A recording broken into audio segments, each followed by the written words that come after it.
జవజీవాలతో కళకళలాడుతూ ఒక పెద్ద కెమికల్ ఫ్యాక్టరీలాగా పనిచేయాల్సిన మన కాలేయానికి ఇవాళ హెపటైటిస్ ఇన్ఫెక్షన్లు, కొన్ని రకాల జబ్బులు పెనుశాపాలుగా మారుతున్నాయి. పొగ, మద్యం వంటి అలవాట్లు, గాడి తప్పిన తిండి తీరు మూలంగా కూడా కాలేయం ఆరోగ్యం దెబ్బతినిపోతూ ఉంటుంది.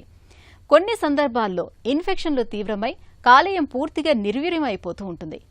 లివర్ సిరోసిస్ అలాంటిదే. దీని బారిన పడినప్పుడు కాలేయంలోని కణజాలం క్రమంగా సిమెంట్ ముద్దలాగా గిడసబారిపోతూ ఉంటుంది. ప్రాణాంతకంగా పరిణమించే లివర్ సిరోసిస్ జబ్బు గురించిన పూర్తి వివరాల్ని ఇప్పుడు తెలుసుకుందాం. నార్మల్గా మన యొక్క లివర్ ఎలా ఉంటుందంటే స్పాంజ్ లాగా ఉంటుంది. స్పాంజ్ అంటే మెత్తగా ఉంటుంది. కొన్ని యొక్క కారణాల వల్ల, అంటే ఆల్కహాల్ తీసుకోవడం వల్ల కానీ, లాంగ్ స్టాండింగ్ డయాబెటీస్ వల్ల కానీ, లావుగా ఉంటాం అంటే ఒబెసిటీ ఉన్న వాళ్ళకి కానీ, hepatitis B, hepatitis C infections, chronic infections ఉండటం వల్ల కానీ, ఇవన్నీ కూడా స్లోగా ఈ యొక్క మెత్తడిగా ఉన్నటువంటి లివర్ మీద స్లోగా ఎఫెక్ట్ పడడం వల్ల ఈ యొక్క లివర్ స్లోగా చిన్న చిన్నగా గట్టిపడుతూ వస్తుంటుందన్నమాట. సో ఆ యొక్క స్టేజెస్ వచ్చినప్పుడు లాస్ట్ స్టేజ్ వచ్చేసరికి దాన్ని సిరోసిస్ అంటాం. సో వన్స్ ఒక పేషెంట్ మన దగ్గరికి వచ్చినప్పుడు సిరోసిస్ అని వచ్చారు మన దగ్గరికి, ఫస్ట్ అసలు సిరోసిస్ ఏ స్టేజెస్ ఉంది మనం చూసుకోవాలి. బ్లడ్ ఇన్వెస్టిగేషన్స్, దాని తర్వాత లివర్ ఫైబ్రో స్కాన్ చేసుకుంటాం, దాని తర్వాత ఎండోస్కోపీ చేసుకుంటాం, దాని తర్వాత CT scan of the liver చేసుకుంటాం.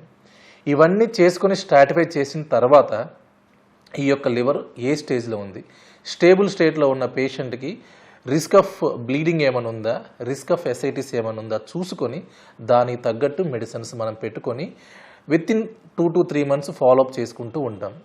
ఇలాంటి స్టేబుల్ స్టేట్, కంపెన్సేటెడ్ స్టేజ్ ఉన్న వాళ్ళు ఆల్మోస్ట్ 10 to 15 years కరెక్ట్గా మెడిసిన్స్ వాడుకుంటూ ఉంటే 10 to 15 years వరకు కూడా లైఫ్ లాంగ్ బాగా ఉంటుంది, ఎటువంటి కాంప్లికేషన్స్ రావు.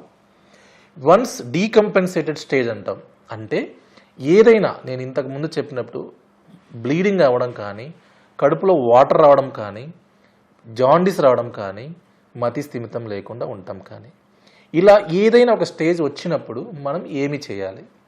ఒక్కసారి రిస్క్ స్ట్రాటిఫికేషన్ చేసుకొని ఇంతకు ముందు చెప్పినట్టుగా endoscopy, fibro scan, CT scan అన్నీ చేసుకొని చూసుకుంటాం. సపోజ్ అదే పేషెంట్ ఫస్ట్ బ్లీడింగ్తో వచ్చారు. ఫస్ట్ బ్లీడింగ్తో వచ్చినప్పుడు మనం ఎండోస్కోపీ చేసుకొని బ్లీడింగ్ని కంట్రోల్ చేసుకోవాలి. చేసుకొని మెడిసిన్స్ పెట్టుకొని చూస్తూ ఉంటామన్నమాట. 2 సార్లు కంట్రోల్ అయింది, 3వసారి బ్లీడింగ్ లేదు అంటే మెడిసిన్స్తో పాటు కంటిన్యూ చేసుకుంటూ ముందుకెళ్తాం. మళ్ళీ బ్లీడింగ్ అయింది అంటే దాని అర్థం ఏంటంటే ఈ లివర్ బాగా హార్డ్ అయిపోయి ఇంకా ఆ యొక్క వ్యక్తికి ఇంకా లివర్ ఏమీ సపోర్ట్ చేయట్లేదని దాని అర్థం. సో అలాంటి తరుణంలో ఆ యొక్క స్టెబిలిటీ ఆఫ్ డిసీజ్ని పట్టుకొని దాన్ని మనం ట్రీట్మెంట్ ఎలా చేయాలనేది చూసుకుంటూ ఉంటాం. 3వది కడుపులో వాటర్ రావడం. వన్స్ వాటర్ వచ్చినాయి అంటే లివర్ బాగా వీక్గా ఉందన్నట్టు.